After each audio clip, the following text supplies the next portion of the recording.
E aí, pessoal, tudo bem? Eu sou o Pedro e junto do Lucas, nós montamos essa videoaula sobre núcleo celular e sobre material genético. Nós somos alunos de Ciências Biológicas da UFCJ e nós estamos aqui através do programa de residência pedagógica. O intuito dessa videoaula é auxiliar vocês na realização da questão sobre núcleo celular e sobre material genético que está presente no PET final avaliativo para o nono ano. Para início de conversa, eu vou falar um pouco de dois tipos celulares: as células procariontes e as células eucariontes. Uma célula procarionte é uma célula mais simples em relação à célula eucarionte. E elas têm algumas características próprias, como a ausência de núcleo definido. O que isso quer dizer? Por não terem núcleo definido, essas células vão ter seu material genético disperso por todo o citoplasma. Essas células possuem também o DNA em forma de plasmídio. Ele pode estar em forma de plasmídio. O que são os plasmídios? São pequenas moléculas de DNA que ficam livres no citoplasma. Ocorre também a ausência de organelas membranosas, como retículo endoplasmático, como complexo golgiense. Essas células não possuem citoesqueleto e elas têm a presença de ribossomos menores e menos complexos em relação aos ribossomos que são encontrados nas células eucariontes. Já as células eucariontes, elas são mais complexas do que as células procariontes. E elas possuem algumas características próprias também, como a presença de um núcleo definido. O que isso quer dizer? Quer dizer que esse núcleo que ela possui, ele serve para delimitar onde que o material genético vai ficar. Então, nas células procariontes, o material genético ele fica disperso por toda a célula, enquanto nas células eucariontes, o material fica dentro do núcleo. Uma outra característica é a presença de organelas membranosas, como o retículo endoplasmático, complexo golgiense, mitocôndrias. Nessas células também tem a presença de citoesqueleto e os ribossomos presentes nelas são mais complexos e maiores do que os ribossomos das células procariontes. Agora eu vou falar um pouco aprofundar um pouco mais sobre a parte do núcleo celular que está presente nas células eucariontes. O núcleo celular é uma estrutura muito evidente e ele tem um formato, digamos, arredondado ou alongado. O núcleo ele tem algumas funções, como controlar as atividades celulares, armazenar a informação genética, ser responsável pela produção dos tipos de RNA e participar da duplicação do RNA durante o processo de replicação. O núcleo ele possui 4 componentes principais. O primeiro componente que eu vou falar é o envoltório nuclear, essa parte que está em azul escuro em volta do núcleo. O envoltório nuclear também pode ser chamado de carioteca ou de envelope nuclear. A função dele é delimitar, ele define um limite entre o citoplasma da célula e o interior do núcleo. E ele tem alguns poros também que vão fazer com que algumas substâncias sejam selecionadas para entrar e sair do núcleo. O segundo componente é a cromatina. A cromatina é um conjunto de moléculas de DNA condensadas com auxílio de algumas proteínas, que são as histonas. Em grande parte, sim, a maioria da cromatina, o DNA está condensado no nível de cromossomo. Então, grande parte dessa cromatina, o DNA está no nível cromossômico. O terceiro componente desse núcleo é o nucleolo. O nucleolo ele é formado basicamente por uma densa massa de RNA e algumas proteínas. E nele é onde ocorre a formação das subunidades dos ribossomos. E por último, o quarto componente do núcleo celular seria o nucleoplasma, que é essa parte que está em verde, em azul bem clarinho. O nucleoplasma ele é uma espécie de gel que envolve a cromatina e o núcleo. E ele tem função semelhante ao citoplasma. Que agora vocês podem estar se perguntando, mas Pedro, o que é o DNA e o RNA? Você falou que eles são materiais genéticos, mas eles são formados de quê? Qual é a função deles? E é disso que eu vou falar agora. O DNA e o RNA eles são ácidos nucleicos. DNA é a abreviação para ácido desoxirribonucleico, enquanto o RNA é a abreviação de ácido ribonucleico. Esses dois ácidos nucleicos são polímeros, formados por monômeros, que são os nucleotídeos. Quando esses nucleotídeos se combinam, eles dão origem a uma cadeia chamada de cadeia polinucleotídica. Cada um desses nucleotídeos possui 3 componentes: um grupo fosfato, um açúcar, que é uma pentose, que possui 5 carbonos, e uma base nitrogenada. Entretanto, existem algumas diferenças entre os nucleotídeos que compõem o RNA e os nucleotídeos que compõem o DNA. Na molécula de RNA, o açúcar é a ribose e as bases nitrogenadas podem ser adenina, uracila, citosina e a guanina.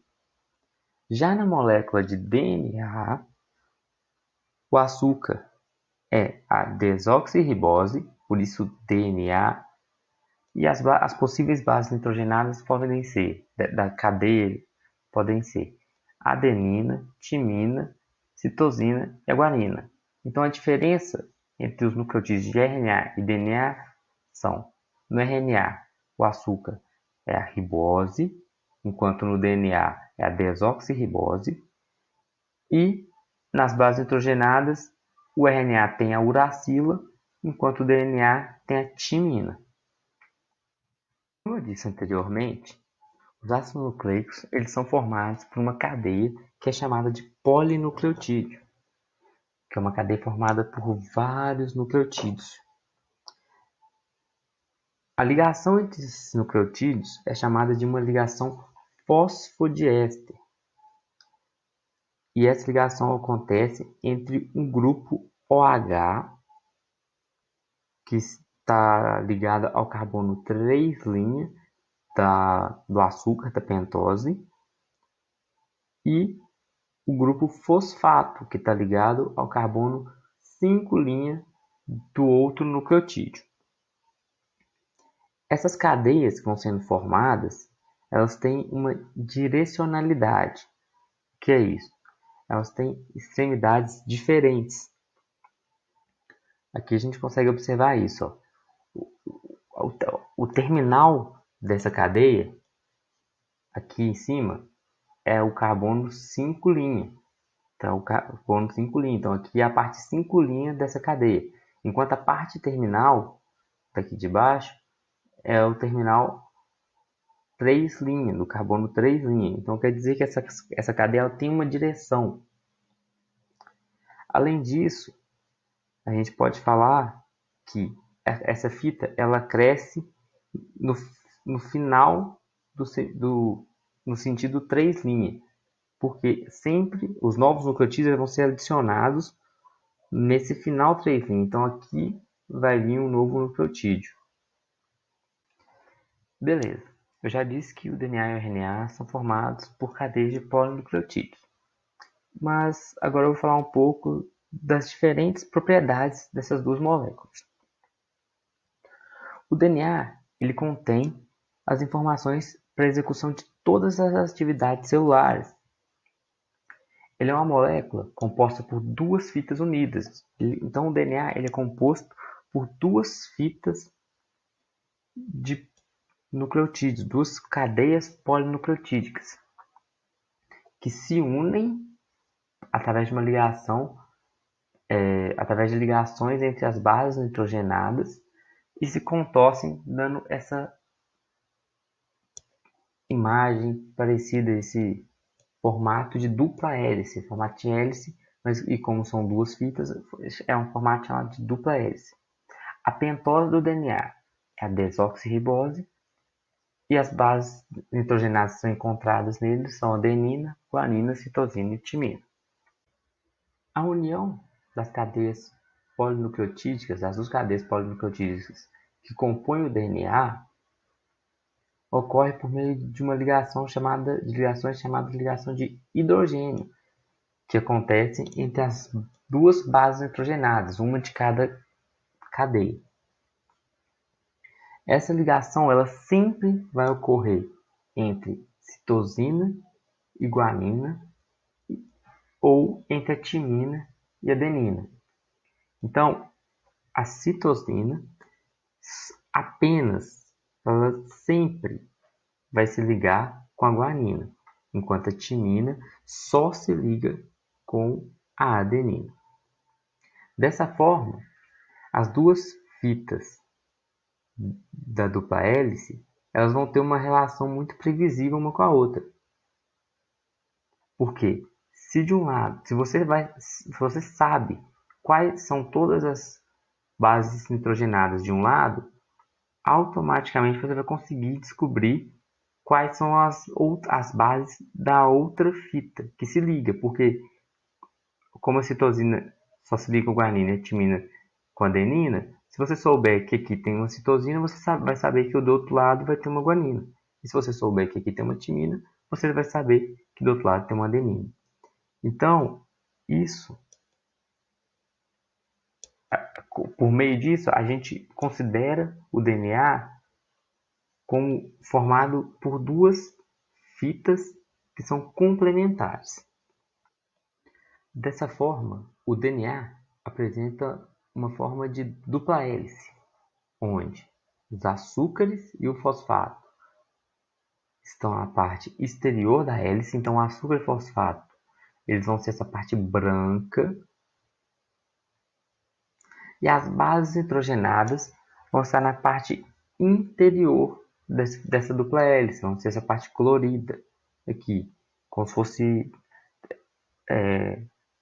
degrau de uma escada. Também uma outra característica do DNA é que essas fitas elas vão em direção oposta. E o que é isso?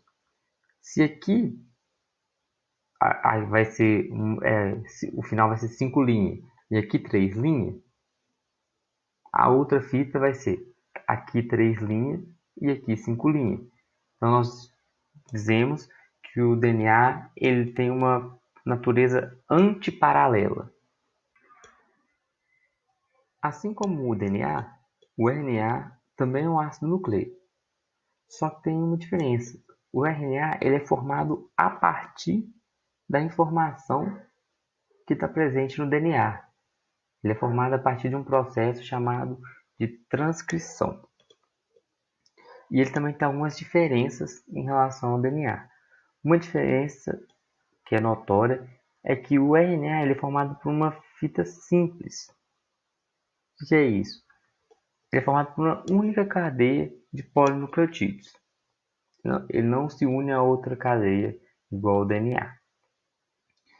O açúcar presente nessa fita é a ribose e as possíveis bases nitrogenadas são adenina, guanina, citosina e a uracila. O RNA ele pode ser encontrado nos organismos de 3 maneiras principais. Ele pode ser dividido em 3 classes, digamos assim. A primeira classe é o RNA mensageiro, o mRNA. Segundo é o RNA transportador, tRNA. E por último, o RNA ribossômico ou ribossomal, que é o rRNA. O RNA mensageiro tem como função codificar proteínas. Ele participa do processo de codificação de proteínas, da síntese de proteínas. E esse processo de codificação, de síntese proteica, ele acontece durante a tradução. O tRNA também está relacionado com essa síntese proteica, mas de outra forma. Ele é responsável por transportar os aminoácidos que compõem aquela proteína